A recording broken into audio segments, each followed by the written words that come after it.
Eh bien bonjour, bonsoir à tous et bienvenue dans cette nouvelle vidéo dans laquelle nous allons parler des théories pragmatiques. Donc c'est tout simplement le dernier chapitre sur le cours de langage, le cours de compréhension. Et on commence tout de suite. Alors la pragmatique, c'est l'intérêt porté sur la signification d'un énoncé en fonction du contexte. C'est-à-dire que suivant le contexte, la signification peut être différente. Nous allons alors bien au-delà de la sémantique en y insérant une part sociale, donc le contexte, l'environnement, on voit bien la part sociale là-dedans. D'après ces théories, le langage ne sert pas qu'à décrire ou raconter, mais aussi à communiquer, par exemple nos intentions ou encore nos états mentaux. Pour saisir le sens parfois caché de certaines phrases, des inférences sur les états mentaux d'autrui sont nécessaires. Donc là, c'est un peu en rapport avec la théorie de l'esprit. Pour bien maîtriser la pragmatique, il faut euh, maîtriser déjà la théorie de l'esprit un minimum. Il existe dans des conversations pragmatiques un décalage entre ce que le texte dit, sémantiquement, et ce qu'il signifie réellement dans un contexte donné. Donc là, pour pas trop plagier le cours, j'ai pris l'exemple du pain. L'exemple du pain, c'est quand vous êtes à table et que vous dites à quelqu'un, est-ce que tu peux me donner le pain? Donc là, si on prend en sens sémantique la phrase, est-ce que tu peux me donner du pain? La personne peut te répondre oui, non, mais là, ce que tu sous-entends, là, la signification réelle en fonction du contexte, c'est que cette personne te donne le pain. Et donc là, il y a la différence entre ce que dit la phrase et les attendus, en fait, les intentions.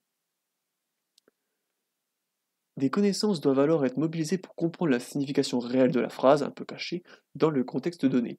Ces connaissances peuvent être mobilisées même si nous ne sommes que spectateurs d'une conversation, donc même si on est la troisième personne à table et qu'on voit deux personnes, dont l'une qui demande à l'autre est-ce que tu peux me passer le pain, ces connaissances vont apparaître, la connaissance qu'il a une attention, enfin il veut recevoir, enfin qu'on lui donne la baguette de pain. Ici, le langage obtient des caractéristiques fonctionnelles. Autrement dit, à quoi sert la phrase dans ce contexte? Donc de la tourner dans un format un peu plus nuancé, avec un sens un peu plus caché. La pragmatique a bouleversé les théories précédentes sur le langage en devenant un objet social dans lequel les croyances partagées deviennent importantes pour saisir des significations de sous-entendus. En fait, il faut que, pour que ça fonctionne la pragmatie ou le langage pragmatique, il faut que les deux personnes qui sont dans la conversation comprennent le sous-entendu dans la phrase. Par exemple, peux-tu me donner le pain? Il faut que les deux comprennent que le sous-entendu c'est j'aimerais bien, enfin donne-moi le pain quoi. C'est un peu le sens caché quoi. Donc juste pour retenir globalement ce qu'est la pragmatique donc c'est il part dans le langage d'une certaine utilité sociale et la signification du langage pragmatique dépendrait du contexte. Donc là, on va parler de quelques théories que nous avons vues au cours du dernier cours magistral. Et donc la première, c'est la théorie de Austin, ou Austin, je ne sais pas comment on prononce, créée en 1962. Et donc d'après cette théorie, le langage est un comportement avec des buts et des effets qui dépendent du contexte. Le concept de performance réfère à l'accomplissement des buts. Donc il y avait deux autres concepts, c'est le concept que le langage est un acte, et le concept du contexte qui peut faire varier la signification de l'énoncé. De toute manière, ça c'est dans le diapo. Il existe aussi trois niveaux de structure dans l'acte du langage, donc ça c'est le plus important. C'était fait avec, il me semble, enfin, il n'était pas tout seul Austin à faire ces trois niveaux-là, mais je ne me souviens plus qui était la seconde personne. Donc ces trois niveaux de structure dans le langage, c'est le locutoire, l'illocutoire et le perlocutoire. Donc là, il y a l'exemple de l'ironie, où le locutoire, on dit quelque chose, et l'illocutoire, on sous-entend le contraire, et la perlocutoire, c'est l'impact que ça va avoir sur l'interlocuteur, donc ça peut le faire sourire, le faire rire, au contraire, le faire plus grincer les dents, et du coup, le locutoire, c'est ce qui est dit, et l'illocutoire, c'est le sous-entendu, la signification un peu cachée, réelle, d'une phrase, euh, d'une phrase pragmatique. Souvent, il y a une concordance entre le locutoire et l'illocutoire, cela revient à dire qu'un individu dit ce qu'il pense. Donc là, il y a une cohérence entre l'acte et la pensée. Cependant, le décalage entre les deux est aussi fréquent. Donc là, l'exemple de avez-vous l'heure, donc là c'était l'exemple qui avait été donné en CM. À vouloir, il y a un décalage parce que la personne en face, si elle comprend pas ce langage-là, et qu'elle prend ça au sens littéral, elle va dire oui j'ai l'heure, mais elle va pas vous donner l'heure, alors que là, le sous-entendu de cette question, euh, c'est qu'on lui demande de nous donner l'heure. Donc, dans le cas de personnes avec un trouble du spectre autistique, l'élocutoire est presque insaisissable à cause d'une incapacité à saisir les intentions des autres ainsi que les normes. Ils n'auront donc accès qu'au sens sémantique de la phrase, et là c'est un petit paint que j'ai fait juste avant de passer aux autres théories avec le locutoire et l'illocutoire, pour bien, avec l'exemple de avez-vous l'heure, pour bien discerner les deux. Donc là, si on demande à quelqu'un si on lui demande avez-vous l'heure, le locutoire, si on prend ça au sens locutoire, donc le locutoire c'est vraiment avez-vous l'heure, c'est ce qu'on dit, on va répondre oui, non, si on ne perçoit pas l'illocutoire. L'illocutoire, c'est en fait le sens caché. Le sens caché, c'est quelle heure est-il en fait. On demande à la personne l'heure qu'il est. Et donc là, on attend la réponse suivante, il est 11h29 par exemple. Donc si on répond si on répond avez-vous l'heure et qu'on répond il est 11h29, c'est qu'on a perçu euh, l'illocutoire, donc ce qu'il y avait caché derrière euh, la sémantique stricte, entre guillemets. Pas stricte, mais derrière la sémantique.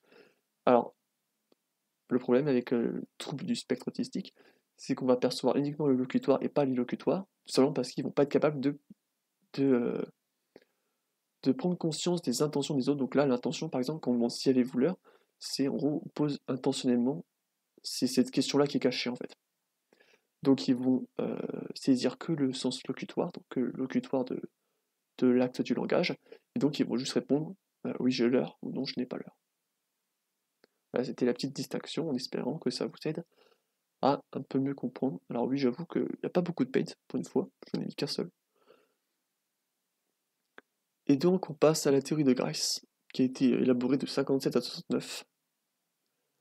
Alors dans cette théorie, la communication a pour but une relation intentionnelle entre le locuteur et l'interlocuteur, au travers d'un principe de coopération tacitement voulu. Autrement dit, excepté pour les antisociaux, on a envie d'échanger avec les autres et que ça se passe bien, qu'on coopère euh, pour une avancée pour l'un ou pour l'autre, quoi.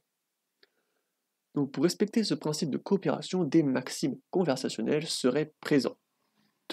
C'est une maxime. Des sortes de normes du langage que nous aurions acquises et que nous chercherions à respecter. Donc du coup, on a Grace qui décrit 4 maximes. Donc on a la maxime de quantité, qui consiste à dire uniquement le nécessaire, sans être trop exhaustif. Par exemple, si je précise, il faut que je trouve un exemple là. Donc par exemple, si j'écris une phrase, on me demande qu'est-ce que j'ai écrit, je dis ce que j'ai écrit, plus la taille de police, le style d'écriture, je sais plus qu'on appelle ça, ouais, la police et la taille de police. Là, ça va pas être utile de donner ces informations supplémentaires. Ce qui compte, c'est vraiment juste la phrase en question. Donc la maxime de qualité qui consiste à être sincère, à ne pas dire ce que l'on ne croit pas, donc bref, pas d'antiphrase ou de mytho. Ça c'est tout le contraire de l'ironie quoi. Donc ensuite on a la maxime de pertinence qui consiste à être cohérent dans la conversation, de ne pas passer d'un sujet à l'autre sans transition logique. Pour faire plus bref, on évite avec cette maxime de passer du coq à l'âne. Ensuite nous avons la maxime de modalité ou de clarté qui consiste à être clair et compréhensible. Par exemple, si un enfant dit à son parent il m'a tapé, la question du parent, ça va être c'est qui il? Donc là, il y a un manque de clarté, donc là, la maxime n'est pas respectée, et on demande à l'enfant de respecter cette maxime, et donc ça serait comme ça que ça serait naturellement acquis. Ces maximes seraient apprises durant l'enfance, comme l'exemple que je viens de vous donner. On parle aussi d'acquis sociétaux, ça c'est un peu plus chiant à dire. Ces maximes sont cependant critiquées car on ne colle pas toujours à ces normes, ni à des normes en général, on peut ne pas coller à une norme. Sans pour autant être en danger, quoi.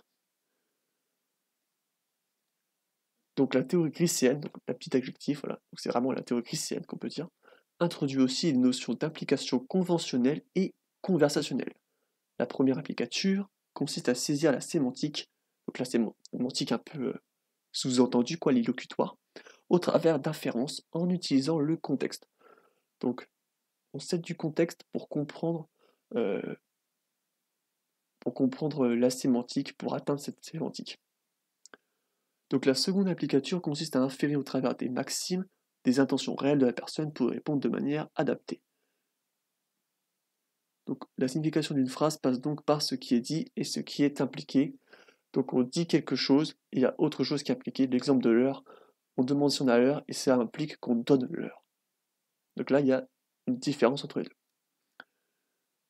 Donc il arrive que les locuteurs violent, on va dire transgressent pour éviter des problèmes. Donc transgressent des maximes, mais comme dit dans le CM, de façon acceptable. C'est le cas des demandes indirectes ou de l'ironie, avec une transgression plutôt, du principe de clarté et de sincérité. Donc en fait, dans les demandes indirectes, on transgresse le principe de clarté. Dans l'ironie, on transgresse le principe de clarté et de sincérité. Je parle de principes, mais ce sont des maximes. Vous avez compris, c'est environ la même chose. Alors elles sont acceptables si l'interlocuteur saisit malgré tout les intentions ou ce qui est impliqué. Donc là, autrement dit, la transgression de la maxime de clarté est acceptable si l'interlocuteur comprend l'intention cachée derrière le « avez-vous l'heure ». Et là, en prenant l'exemple du pain, oui, c'est s'il comprend enfin, l'exemple du pain, c'est le locuteur qui demande à l'interlocuteur est-ce que tu peux me passer le pain? Et que l'autre lui donne réellement le pain et pas juste qu'il dise oui, je peux, mais ça veut pas dire que je le ferai. Là, c'est le sens juste locutoire. Alors du coup, ces transgressions sont fréquentes, que ce soit dans ce qu'on vient de dire, donc on avait parlé euh, de l'ironie et des demandes indirectes, mais aussi dans l'argot ou encore les métaphores. Les maximes de qualité et de clarté sont les plus souvent transgressées. Le langage qui ne respecte pas les maximes est appelé langage déviant. Après, je préfère mieux l'appellation langage non littéral qui est aussi accepté, et permet aussi de saisir les intentions communicatives d'une personne. Autrement dit, la transgression des maximes n'entrave presque pas la communication. Donc en fait, malgré qu'on ait un langage non littéral, qui ait une sémantique qui ne respecte pas, enfin qu'on fasse des phrases qui ne respectent pas les maximes, on va quand même avoir accès aux intentions de la personne, même si les maximes ne sont pas respectées. Donc ça ne va pas entraver la communication, parce que le but bien évidemment c'est d'avoir accès aux intentions de la personne ou à ce qu'elle souhaite nous faire comprendre. Donc trop de transgression peut faire penser que ces normes n'en sont peut-être finalement pas. Donc finalement, est-ce que ces maximes existent réellement dans notre langage quotidien? Est-ce qu'on cherche à tout prix, ou le plus souvent, à respecter ces 4 maximes que nous avons acquis au cours de notre enfance? Donc après, on a Searle, en 79, qui explique avec un modèle comment les individus peuvent saisir le langage non littéral. Donc c'est en se basant sur la théorie de Grice. On traiterait l'information sémantique de façon littérale dans un premier temps, avant de détecter une incohérence avec le contexte conversationnel.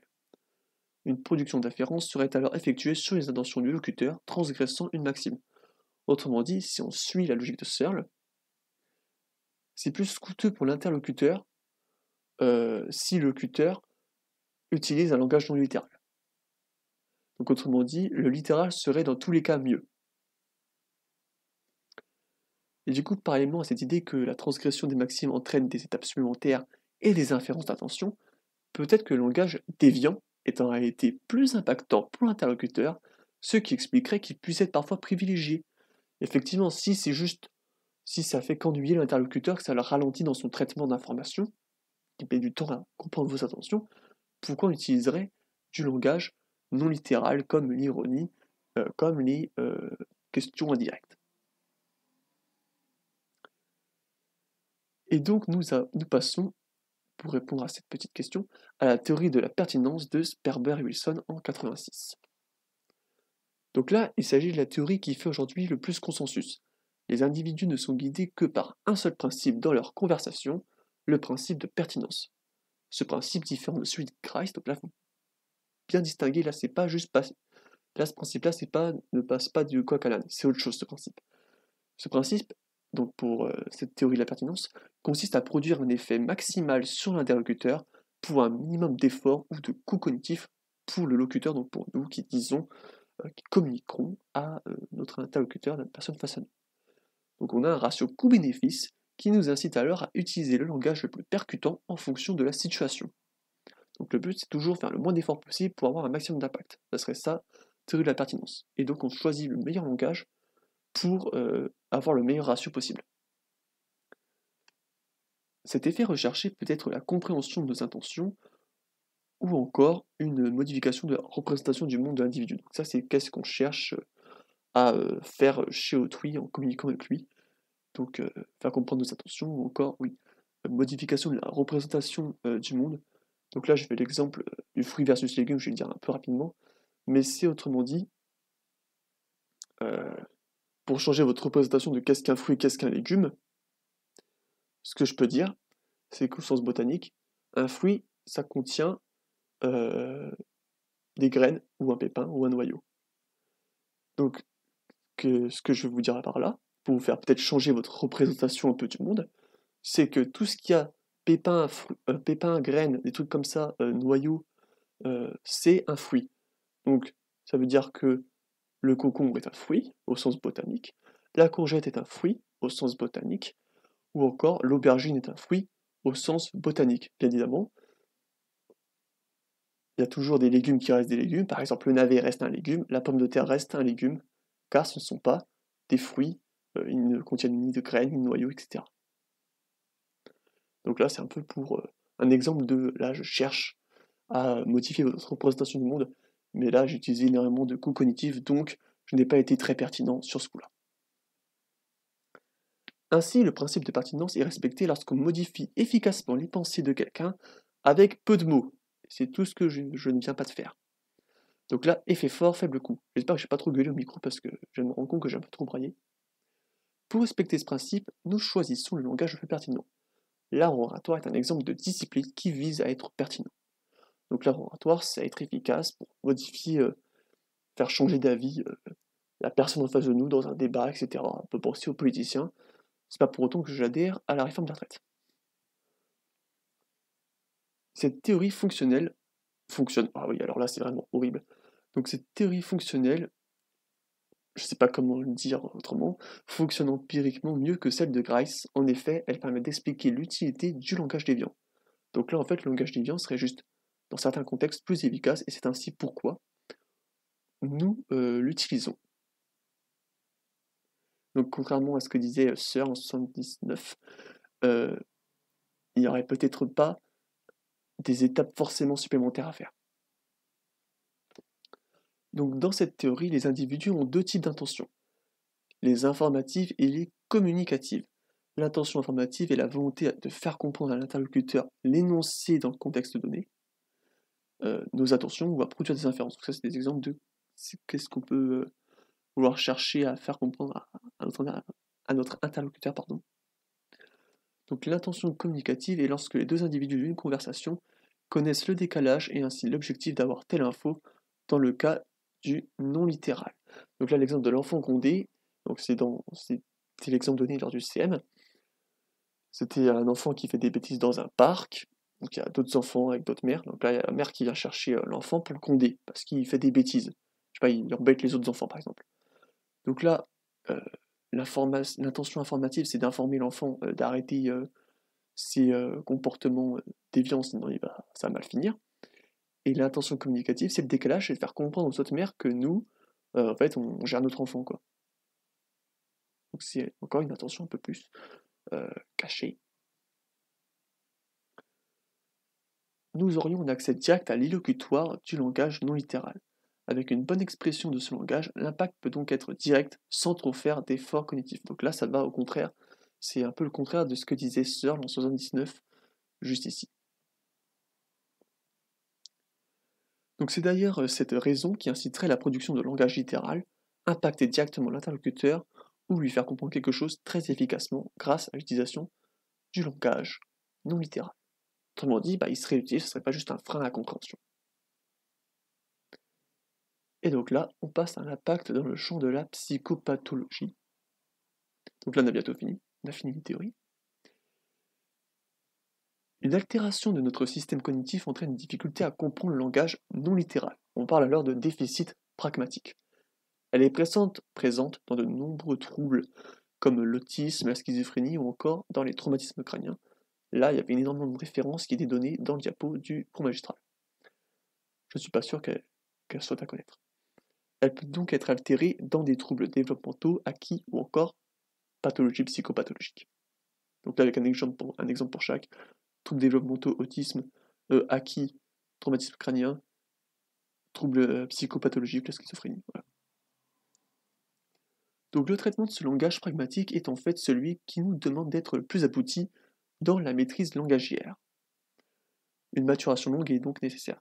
Il est par conséquent le plus fragile et non pas le plus fragile. Je vais apprendre à écrire un jour en cas de trouble. Donc là en fait c'est un peu comme les fonctions exécutives, c'est quelque chose qui peut-être dans l'évolution est plus récent, quelque chose de très complexe en fait. Donc c'est plus complexe qu'on puisse faire finalement. Et donc dès qu'on aurait un petit trouble, un déficit plus ou moins important, tout de suite ça serait le premier à être impacté, dégradé. Donc oui, souvent c'est comme les fonctions exécutives où dès qu'on a un trouble, souvent les fonctions exécutives vont être moins performantes. Donc là j'ai fait une petite analogie. Les enfants commencent à comprendre le non littéral que vers 6 ans, avec dans un premier temps les métaphores nominales et les antiphrases. Métaphore nominale, c'est l'exemple de ce chirurgien est un boucher. Donc là, on compare le chirurgien indirectement au boucher. C'est le principe d'une métaphore, c'est de comparer sans utiliser d'outils de comparaison, comme. Et du coup, oui, les antiphrases. Donc presque le début, enfin c'est un style d'ironie, l'antiphrase. Quoi. L'ironie la plus complexe peut demander une maturation plus longue jusqu'à l'âge adulte. Même à l'âge adulte, la compréhension du non littéral, et non pas du littéral, je me suis trompé ici, dépend en partie de notre QI verbal. Autrement dit, même adulte, il y aura des personnes qui auront plus de difficultés que d'autres à comprendre le non littéral. Le problème est que le langage pragmatique est très utilisé au quotidien, rendant ainsi plus complexe l'insertion sociale de ceux qui ont des difficultés, qu'est-ce qu'il veut lui, qui rencontre, si tu veux, à accéder à l'élocutoire. L'élocutoire, encore une fois, c'est le sens caché, c'est le sous-entendu, etc., etc. Cela peut entraîner des effets de cascade et nuire au bon fonctionnement professionnel et affectif de l'individu en difficulté de compréhension. Donc là, fonction de professionnel affectif, j'ai essayé d'imiter le DSM-5. C'était pas ouf. Et donc on finit avec la conclusion. Alors on conclut parce que là, faut bien terminer la vidéo. Les inférences sont nécessaires. Donc pas comme la réforme de la retraite. Là, encore une fois, un truc pas très utile, à une élaboration correcte d'une représentation mentale d'un texte. On dit inférences nécessaires pour bien comprendre. Les plus complexes sont les inférences pragmatiques qui demandent de connaître les intentions ou états mentaux d'autrui. Ainsi, par sa complexité, la compréhension du langage non littéral pourrait être un bon indicateur des capacités sociales d'un individu. Si c'est le plus complexe et que tu maîtrises le plus complexe, tu vas logiquement maîtriser le plus simple. Alors cependant, aucun outil standardisé n'est encore créé. Une version pour enfants pourrait être utile, notamment où on a des inférences pragmatiques, disons, qui sont accessibles à leur âge, car une mauvaise compréhension peut entraîner un impact sur le futur de l'enfant qui aurait des difficultés à faire des inférences pragmatiques. Donc, les intentions états mentaux d'autrui. Encore fort rapport avec la théorie de l'esprit. Fort lien plutôt. Alors, avec un tel outil, les psychologues pourraient prendre en charge au plus tôt les déficiences pour accompagner à une meilleure compréhension, et donc que ça limite au maximum ce risque de baisse au niveau de l'insertion sociale, professionnelle et tout le bazar. Alors, des travaux cherchent à catégoriser et expliquer la fonction sociale de chaque type de langage non littéral. Donc là, d'autres exemples de langage non littéral, on a la métonymie, l'ironie, l'euphémisme, les expressions idiomatiques, par exemple jeter l'éponge est une expression idiomatique. Ils peuvent servir à atténuer ses propos, à agresser ou dire des choses négatives plus efficacement. Donc là, on avait l'exemple du sarcasme, ou encore à obtenir de l'attention en utilisant un langage non littéral autour de la provocation ou de l'humour. Et voilà, c'est tout pour cette vidéo, c'est tout pour les vidéos dans l'ensemble autour du langage. J'espère qu'elles vous seront utiles, et sur ce, je vous dis à bientôt pour une prochaine vidéo.